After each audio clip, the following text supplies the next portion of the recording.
Saya hanya kencing menghadap seekor ular yang sedang bertelur. Dia malah meminta saya menjadi ayah bagi anak-anak ularnya. Dia bahkan bilang bisa mencari beberapa teman perempuan untuk menghangatkan tempat tidur saya. Begitu saya hendak menyetujuinya, dia langsung bilang sedang bercanda. Saya tiba-tiba sadar bahwa saya bisa mengerti apa yang dia katakan. Setelah kejadian ini, barulah saya tahu bahwa saya adalah seorang pembicara ular. Sejak saat itu, saya sering naik gunung untuk berbicara dengan ular. Tanpa sadar, saya menjalin banyak persahabatan dengan ular. Saya ini orang bodoh yang diintimidasi penduduk desa, hanya bisa menyeringai bodoh. Dibandingkan bergaul dengan manusia, saya lebih suka berkomunikasi dengan ular. Hingga kemudian kakak perempuan diculik oleh beberapa preman desa ke ladang jagung. Orang-orang di desa bilang kakak perempuan sudah mati. Namun kami tetap tidak menemukan jasadnya. Kakek nenek pergi mencari keadilan tetapi malah dianiaya dengan kejam. Saya berteriak aih kepada para penduduk desa. Mereka tertawa terbahak-bahak. Orang bodoh ini bahkan tidak bisa bicara lagi. Ya, tinggal lama dengan ular hampir membuat saya lupa bagaimana cara bicara manusia. Sebenarnya saya berbicara dalam bahasa ular pasti membuat kalian mati dengan buruk. Saya menopang kakek nenek untuk berbaring dan beristirahat. Kemudian berbalik ke dapur untuk diam-diam menghapus air mata. Masih mengenang wajah kakak, saya tergesa-gesa memasak bubur dan rebusan. Kakak, bisakah kamu kembali dan mengajarkanku lagi? Uap yang mengepul membuat air mataku mengalir deras lagi. Nenek menopang tubuhnya untuk datang membantu. Semuanya salah karena kami tidak mampu melindungi kakakmu. Juga tidak bisa memberikan keadilan untuknya sekarang. Tidak tahu dia mati atau masih hidup. Kakek yang sedih menghela nafas dan terbatuk darah. Wanita tua dan anak-anak berkata, untuk apa ini? Hanya salahkan nasib kita yang sial dan sengsara. Saya berhenti sejenak, tidak menjawab, mengangkat 2 mangkuk bubur dan membawanya. Kakek nenek minum selagi panas. Saya merawat kalian seperti kakak. Nenek sibuk menatapku dan terkejut. Aku sudah dewasa dan menjadi lebih pintar. Aku tersenyum tipis. Sebenarnya aku tidak bodoh, hanya bicara tidak lancar. Disia-siakan orang lain tapi aku tidak suka mempermasalahkan. Tapi aku tetap membedakan benar dan salah, baik atau buruk. Baik buruk itu jelas. Membunuh orang harus dibayar mati. Saat gelap tiba, tiba-tiba terdengar suara desis yang familiar di halaman belakang. Saya tidak naik gunung seharian teman-teman ular. Pasti mereka khawatir saya terjadi sesuatu. Saya membuka pintu dan melihat di bawah sinar bulan seekor kecil. Ular hitam cepat berenang menyelinap ke semak-semak. Ini yang saya ajarkan kepada mereka. Melihat manusia, harus segera bersembunyi untuk memastikan keamanan. Saya meniup peluit dan membalas diam-diam. Aku baik-baik saja. Akan naik gunung malam ini. Ular hitam kecil mengerti kata-kataku. Keluar dari semak dan kembali ke gunung belakang. Saat kakek nenek tertidur, saya diam-diam menyelinap keluar rumah. Saya berkeliaran tanpa tujuan di desa yang sepi. Aku harus dulu mencari siapa yang menyakiti kakak. Kakek nenek takut aku terluka. Tidak memberitahuku sama sekali. Orang-orang di desa menganggap aku bodoh. Hanya menyiksa aku. Sama sekali tidak menganggapku manusia. Hanya bisa pergi mencari kepala desa. Sudah diputuskan. Lalu saya buru-buru berlari ke rumah kepala desa mengetuk pintu. Kepala desa dengan lentera membuka pintu. Terdiam sebentar. Mengapa datang tengah malam begini? Saya menarik sudut pakaiannya dan tidak mau melepaskannya. Mengulang. Kepala desa. Siapa yang membunuh kakak? Kepala desa menggelengkan alis. Beberapa preman desa itu terlalu kuat. Hanya salah nasib kakakmu yang buruk. Namun di hati saya tidak bisa mengerti. Kami tidak melakukan kesalahan apapun. Kenapa harus disakiti? Apakah kami pantas disakiti orang? Siapa? Saya hampir tersedak sambil memohon. Menarik tangan kepala desa erat-erat tanpa melepaskannya. Kepala desa ingin bicara tapi berhenti. Ekspresinya berubah-ubah. Dia tampaknya membuat keputusan besar dan berbisik di telinga saya. Dengan jelas menyebutkan nama 3 orang. Nama mereka, Wang Ergo, Zhang Xi, Chen Huzi. Wang Ergo, seorang duda tua, kepala geng terbesar di desa kita. Zhang Xi, tua yang terkenal sebagai si pencari cinta di desa kita. Chen Huzi, tampak polos di luar tapi memiliki hati yang jahat. Saya takut lupa. Dalam hati saya mengulangi 3 nama itu 3 kali. Hingga kemarahan dan kebencian memenuhi dada saya. Tubuh saya tidak bisa menahan gemetar. Kepala desa mengeluarkan beberapa kertas uang yang kusut dari saku. Uang ini untuk membeli makanan bagi kakek dan nenekmu. 2 orang tua itu benar-benar tidak mudah. Saya membungkuk hormat kepada kepala desa dan berbalik pergi. Entah apakah hanya hayalan. Saya baru saja sepertinya mendengar suara wanita menangis. Saya berlari menuju gunung belakang. Seekor ular hitam besar melingkari di atas cabang pohon. Di matanya tampak kekhawatiran. Saya menggerakkan tangan sambil mengeluarkan suara gigit-gigit-gigit. Dia menerima perintah saya dan dengan gembira melingkar dan berenang ke arah saya. Kepala ular mendekat dengan mesra, menjulurkan lidah untuk menjilat wajah saya.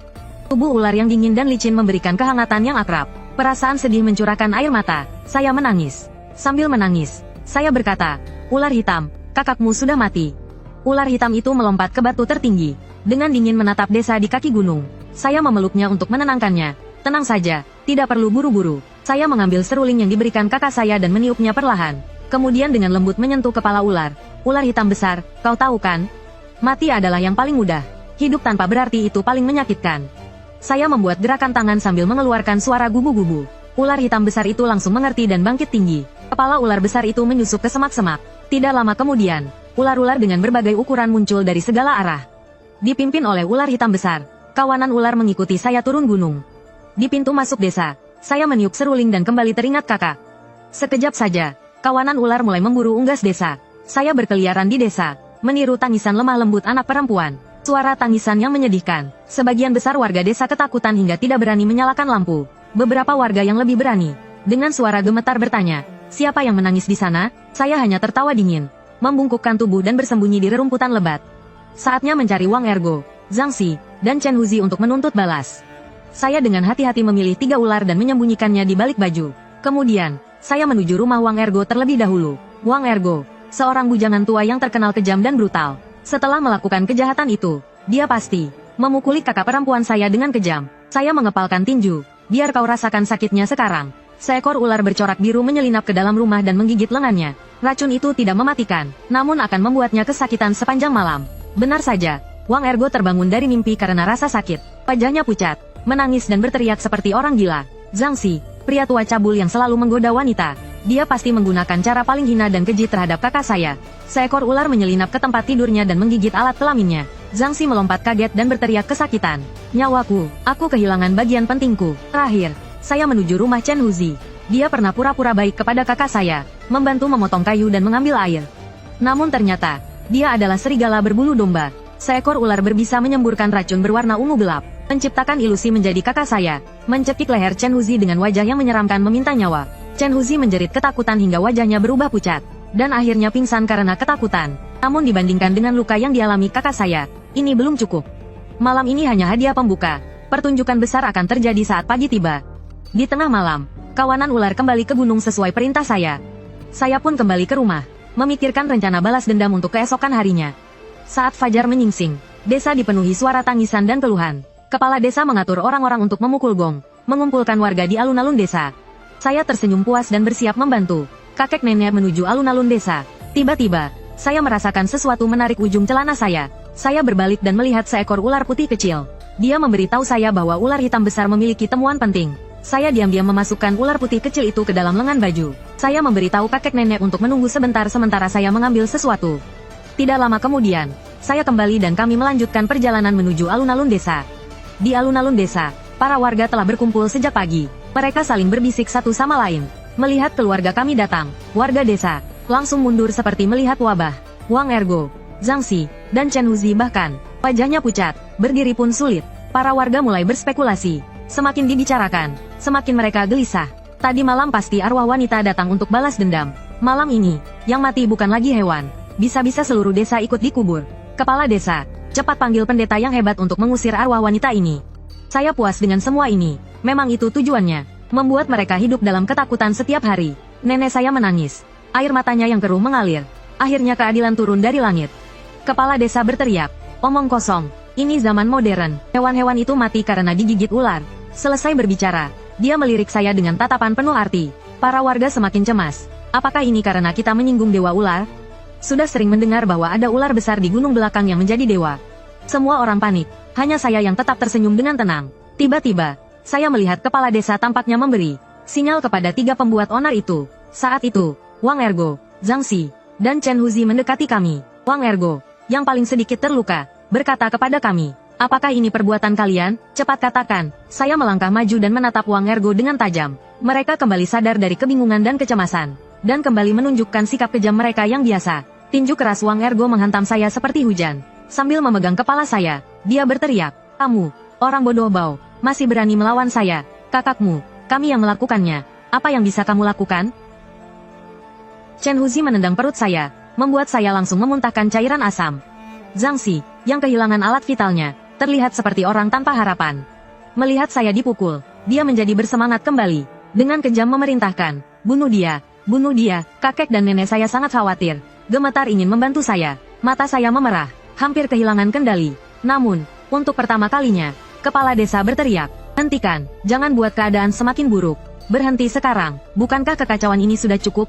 Para warga juga takut, berpikir ini adalah kakak saya, yang kembali sebagai arwah wanita untuk balas dendam.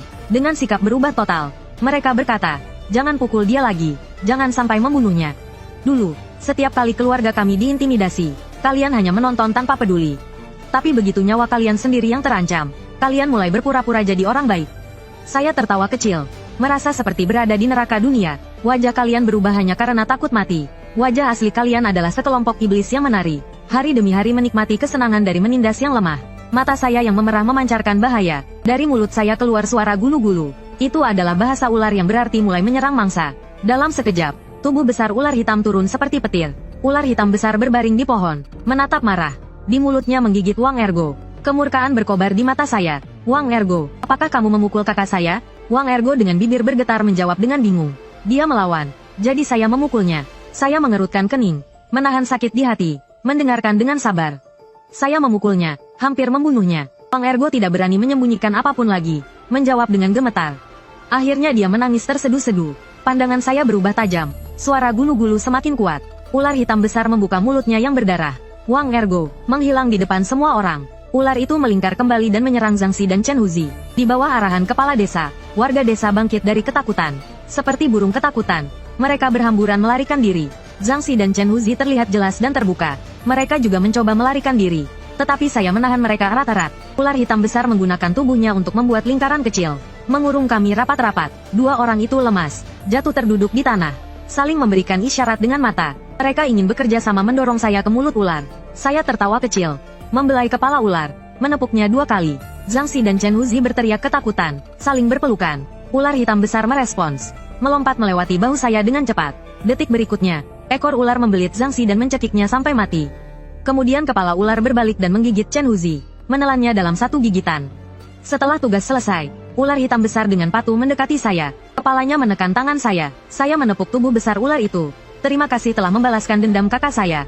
Bagus, sungguh seorang pengendali ular. Ternyata, kamu yang membalaskan dendam untuk gadis itu. Kemudian tepuk tangan yang jernih terdengar. Kepala desa berdiri di samping saya, menatap saya dengan pandangan penuh makna. Kakek dan nenek saya terkejut hingga tidak bisa berkata apa-apa. Mereka hanya tahu bahwa sejak kecil saya suka bermain dengan ular. Saya adalah anak yang mereka temukan di gunung. Dan saya seorang pembicara ular alami. Ular hitam besar adalah raja ular di gunung, juga sahabat terbaik saya. Kepala desa melanjutkan. Kamu sudah membalaskan dendam kakakmu. Berhentilah sampai di sini, dan jangan biarkan ular masuk desa lagi. Warga desa mulai berteriak-teriak. Kepala desa, mari kita bunuh ular ini. Kepala desa tersenyum tipis, menatap tajam, mengamati reaksi saya dengan penuh perhatian. Suara saya menjadi dingin. Kepala desa, masih ada satu orang yang belum mati. Ekspresi kepala desa langsung berubah. Siapa yang belum mati? 3 preman yang membunuh kakakmu sudah mati. Saya berkata dengan tajam. Ada 4 orang, termasuk anakmu. Warga desa baru menyadari bahwa di alun-alun tidak ada tanda-tanda kehadiran anak kepala desa. Dia menjadi pelindung bagi para preman, membiarkan anaknya melakukan kejahatan. Di luar tampak bermoral, tetapi diam-diam penuh kejahatan. Kamu adalah iblis terbesar di desa ini. Saya mengeluarkan uang yang diberikan kepala desa tadi malam, menggulungnya menjadi bola dan melemparkannya ke wajah kepala desa. Tatapan kepala desa menjadi kejam. Dia tertawa sinis. Lalu kenapa, kamu tidak akan pernah menemukan anak saya? Saya tersenyum tipis, dengan lembut menepuk kepala ular. Saya mungkin tidak bisa mencarinya, tetapi ular besar ini bisa. Ular hitam besar itu menjulurkan lidahnya, memberikan sinyal berbahaya. Kesombongan kepala desa langsung hancur. Wajahnya berubah beberapa kali, lalu berkata, lepaskan anak saya akan mengembalikan kakakmu. Saya tersenyum pahit. Ide yang bagus, tapi sudah terlambat. Kakak saya sudah saya selamatkan sendiri. Anakmu mungkin sekarang sudah menjadi mayat dingin. Kepala desa menjerit, kakinya lemas, jatuh terduduk. Saya tertawa kecil. Kepala desa, kalian sudah berkumpul di sini sejak pagi. Kenapa saya terlambat? Karena saya ke rumahmu. Wajah kepala desa berubah dari terkejut menjadi putus asa, lalu penuh rasa sakit. Malam tadi, suara memohon yang saya dengar di rumah kepala desa adalah suara kakak saya. Hari itu, dia diserang oleh 4 preman, dan pemimpinnya adalah anak kepala desa. Kepala desa menyebarkan rumor di desa, mengklaim bahwa kakak saya telah mati. Namun sebenarnya, dia dikurung di gudang bawah tanah di belakang rumah kepala desa. Saat kawanan ular memasuki desa, mereka melewati halaman belakang kepala desa. Ular hitam besar mencium bau kakak saya, lalu dia mengirim ular putih kecil untuk memanggil saya. Ketika kami membuka gudang bawah tanah, kakak saya sedang teringkuk di sudut, menangis dan memohon. Anak kepala desa memegang cambuk, terus mencambuk kakak saya. Setelah berhari-hari disiksa, kakak saya sangat lemah. Tubuhnya penuh luka. Saya memerintahkan ular besar untuk membunuh anak kepala desa. Sementara saya memeluk kakak saya dan menangis sejadi-jadinya. Kepala desa, saat saya bertanya siapa pembunuh kakak saya malam itu, Dia sudah tahu bahwa saya mampu membalas dendam. Dia menutupi kejahatan anaknya, hanya memberikan nama Wang Ergo, Zhang Xi, dan Chen Huzi. Jika 3 orang ini mati, rahasia itu akan selamanya menjadi rahasia. Saat ini, kepala desa tidak bisa lagi menahan diri. Dia berdiri, menatap saya dengan tatapan penuh kebencian. Saya tertawa terbahak-bahak, beban berat di hati saya hancur, berganti dengan rasa lega. Tiba-tiba, saya melihat beberapa sosok berjalan dari luar desa. Pada saat yang sama, kepala desa membuka mulutnya. Bocah sialan. Kamu dan binatang-binatang ini, tidak satu pun akan pergi hari ini. Kalian semua akan mati bersama anakku. Ketika sosok-sosok itu mendekat, saya memperhatikan mereka dengan jelas. Tidak mungkin, mereka adalah pemburu ular. Ternyata kepala desa memanggil mereka ke sini. Kepala desa dengan penuh amarah memerintah para pemburu ular, bunuh mereka. Para pemburu ular memegang busur dan anak panah, menyerang ular besar itu. Saya buru-buru memberi sinyal untuk melarikan diri, tapi jelas sudah terlambat. Anak panah bertubi-tubi menusuk tubuh ular. Dengan racun bius, ular hitam besar itu terjatuh, ditangkap dan dimasukkan ke dalam kandang besi oleh para pemburu ular. Saya juga dipukul habis-habisan hingga hampir mati dan digantung di pohon besar. Kepala desa memutuskan untuk membakar saya hidup-hidup di depan semua warga desa. Warga desa, penuh semangat seperti mendapat tenaga baru, mengambil jerami dan kayu dari rumah mereka sendiri, bergumam seperti mantra, bakar dia, bakar dia. Kepala desa dengan mata merah darah menunjukkan niat membunuh yang tak tertahankan. Mulut saya disumpal dengan kain sehingga tidak bisa mengeluarkan suara. Dia mendekati saya, wajahnya penuh kebencian, lalu berkata pelan, tenang saja, keluargamu akan segera menyusulmu.